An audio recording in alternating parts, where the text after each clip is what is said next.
Hello, everyone. Welcome to the latest episode of Reviewia Talks. So today, we are going to talk about stock options. There is this question that a lot of candidates, most of you would have whenever you're being offered stock options by a prospective employer or an existing employer. You have questions around, okay, when will I own the stocks? How can I make money out of selling the stocks? What is the kind of tax liability that I would have, when I make money out of selling my stock options? So today we are going to try and answer some of those questions. So let's first familiarize ourselves with a few terms. Uh, one is very common, which is called ESOP, okay, which stands for employee stock options. The other term, which is also pretty common, is RSU. RSU stands for restricted stock units. So mostly when an employer offers stocks to one of its employees, it is either in the form of ESOPs or it is in the form of RSUs. Now, what is the difference between RSUs and ESOPs? Let's talk about that. So let's first talk about RSUs. So RSUs are, as the term suggests, restricted stock units. So when a company is offering you RSUs, it is directly offering you stocks. Whereas when a company is offering you ESOP, which is employee stock options, it is offering you an option to own its company's shares. Okay, so that's the fundamental difference. RSU, you straight away get the option to own the shares. ESOP, you get the option to buy the shares. Now, there are a couple of other terminologies that one needs to be familiar with. One is called vesting.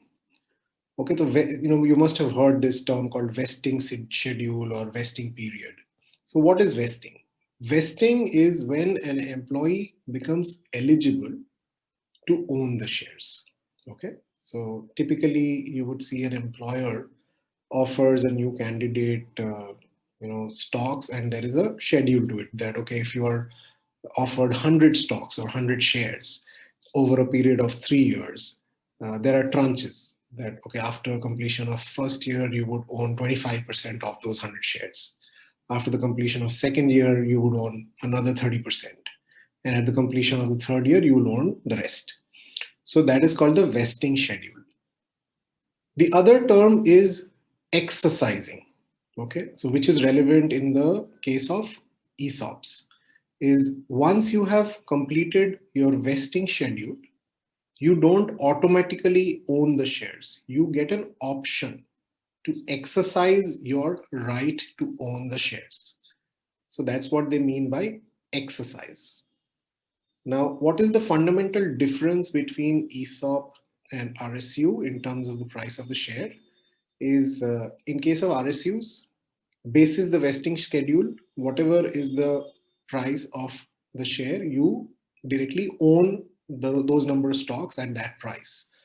Whereas in case of ESOPs, you own the shares basis a predetermined price, which is called the strike price.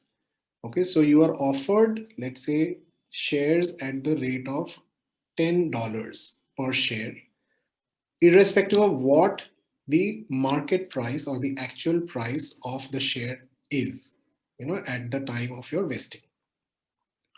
So that's the difference. In ESOP, you get to buy the shares at a predetermined strike price. In RSUs, you directly own the shares, okay, at whatever is the current price of each of those shares. Now, the next question that a lot of you have is, okay, fine, now I understand this, but how is the tax liability? How am I going to get taxed? So in both cases, in case of RSUs or ESOPs, there are two instances or two ways that you get taxed. So let me talk about ESOPs first. So the first instance when you get taxed is at the time of exercise. When you exercise your right to own the shares, at that point in time, you also have to incur taxes. Okay, so how do we calculate your taxable income? Is whatever is the exercise price, which is the current market price of the share, you deduct that from the strike price. So let's take an example that your strike price was $10 per share, and right now, when you're exercising the right to purchase those shares, the shares are at $100 per share. So then your taxable income is $90, okay, on each of these shares.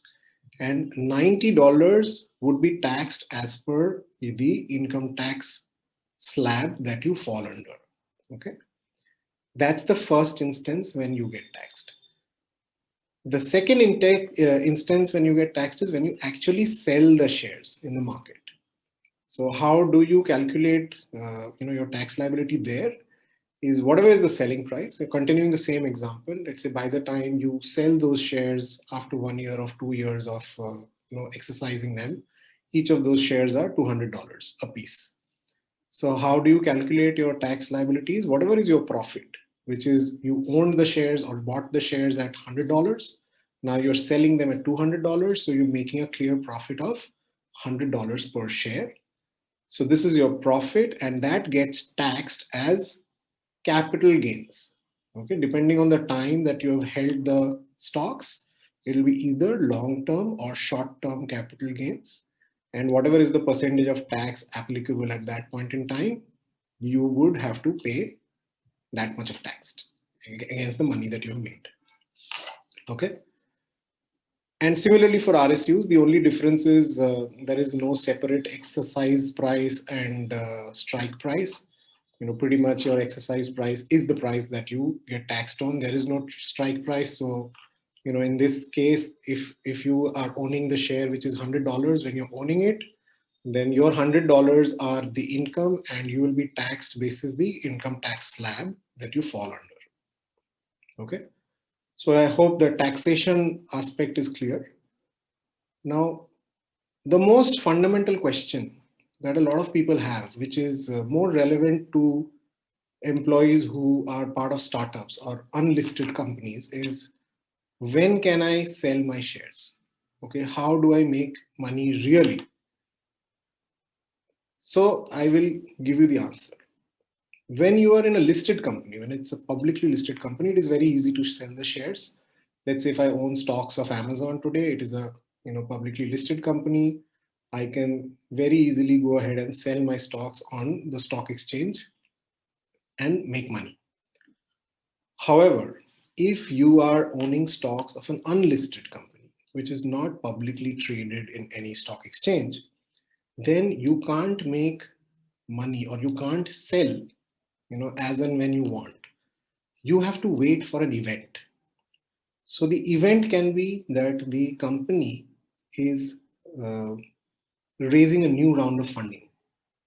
Okay, maybe you are part of the organization when the company is going from Series A to Series B. And at that point in time, if the management of the company and the investors decide to give an option to the employees who are holding shares to sell some or all of the shares that they're holding, then you can exercise your right to sell the shares either back to the founders or to the new investors, as the arrangement may be. Also, the other event would be when this company eventually becomes a publicly traded company or a listed company, which means you go through an IPO, which is the initial public offering, when the shares of your company actually start getting traded on any of the stock exchanges in any country. That's when you become eligible to sell the stocks that you're holding, on any of these stock exchanges. Apart from this, there are some specific events that are there. Maybe from time to time, unlisted companies, founders, and their management team might allow certain employees to sell their stocks. Okay, sometimes they do a buyback activity. They buy back stocks from the employees. Either the investors buy more share, or the founders want to buy back some part of the stake that they have let go of earlier.